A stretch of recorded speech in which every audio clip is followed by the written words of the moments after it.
જય શ્રી રામ મિત્રો, જય માતાજી। આજે આપણે એક એવી સ્ટોરી લાવ્યા છે જે ભલ ભલાના આંખો ખુલી જાય। સ્ટોરીનું નામ છે ગાયની માટી। એક બ્રાહ્મણ હતો, એને સંતાનમાં એકે પુત્ર ન હતો। એને શાસ્ત્રો ખૂબ વાંચેલા। શાસ્ત્રમાં કહ્યું છે કે અપુત્રસ્ય ગતિ નાસ્તી, એટલે કે પુત્ર રહિતની કોઈ ગતિ નથી હોતી।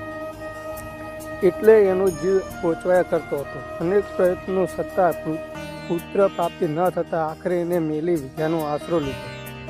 એક અઘોરી પાસેથી એક મલિન મંત્ર લઈને એને ભૈરવને પ્રસન્ન કર્યો અને પુત્રની માગણી કરી।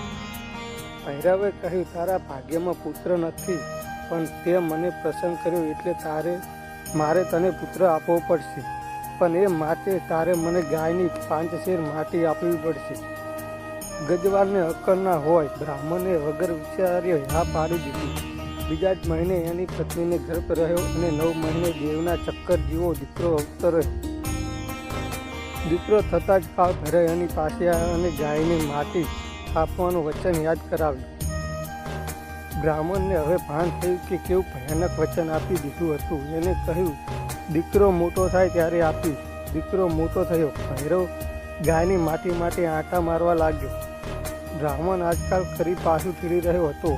આખરે ભૈરવ ગુસ્સે ભરાયો અને તેના પુત્રને મારી નાખવાની વાત કરી। ત્યારે બ્રાહ્મણ એના પગમાં પડી ગયો અને કહ્યું, દેવ, હું ભૂલથી આપને વચન આપી બેઠો છું। તું રહ્યો બ્રાહ્મણ, મારાથી ગાયની હત્યા કેવી રીતે થાય? હું ગૌ હત્યા નહીં કરી શકું દેવ।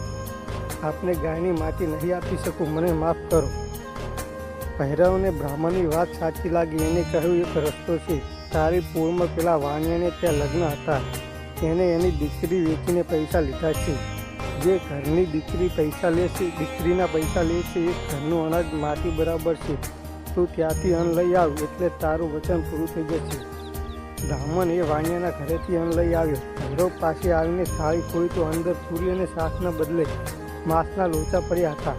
ભૈરવે કહ્યું, ભૂદેવ, યાદ રાખજો, જે દીકરીને વેચીને પૈસા આણે એના પૈસા ગાયની માટી બરાબર છે। કદી આવું ના કરતા।